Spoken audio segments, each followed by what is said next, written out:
Moja kati ya lengo la Mungu kutuleta duniani tukiwa wengi ni kufanya maisha yawe marahisi, yaani kurahisisha maisha ya mwanadamu. Najaribu kuwaza mtu aliyegundua balbu au aliyegundua umeme. Sasa hivi dunia nzima inafaidi kile ambacho alikifanya. Najaribu kuwaza kama asingetumiaga huo uwezo wake wa kujaribu mara hizo zote au wa kugundua labda hizo balbu na umeme na nini, sasa hivi tungekuwa labda tunaishi giza. So nataka kusema kwamba kila mtu ameletwa kwa ajili ya kufanya kitu chake. Kila mtu ameletwa kwa ajili ya kufanya kitu fulani ambacho inawezekana ikawa tofauti na mwenzake, lakini lengo ni kurahisisha maisha, kufanya maisha yawe marahisi. Sasa changamoto kubwa ambayo tunaipata ni kwamba kugundua kwamba umekuja kufanya nini, yaani umeletwa kwa lengo lipi.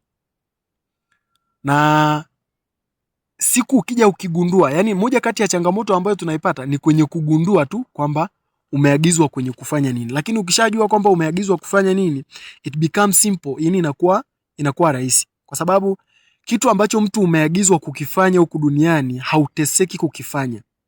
It become easy, yaani unafanya kazi huku hujui kama unafanya kazi. Kitu ambacho watu wanakiona ni kigumu, wewe unakifanya kwa urahisi kwa sababu hilo ni eneo lako.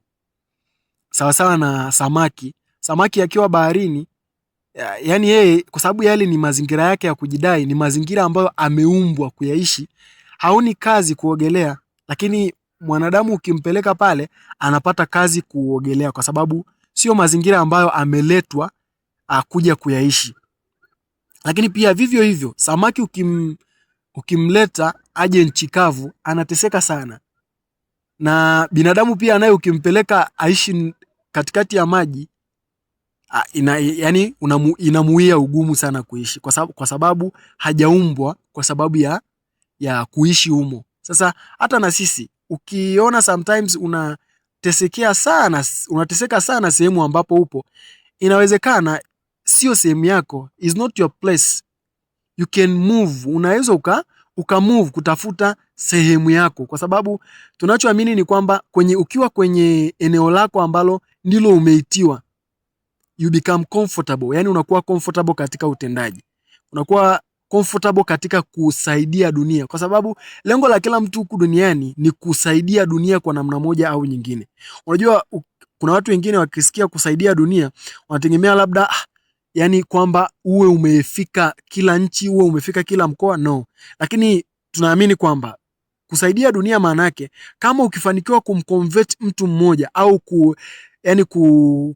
kuleta impact hata kwa mtu mmoja, hapo tayari umesaidia dunia, kwa sababu huyo mtu mmoja atakutana na mtu mwingine, huyo mtu atakutana na mtu mwingine na mtu mwingine na mtu mwingine, na impact zake zitaendelea kuishi. Kwa kile ulichokipanda kinaendelea kumea.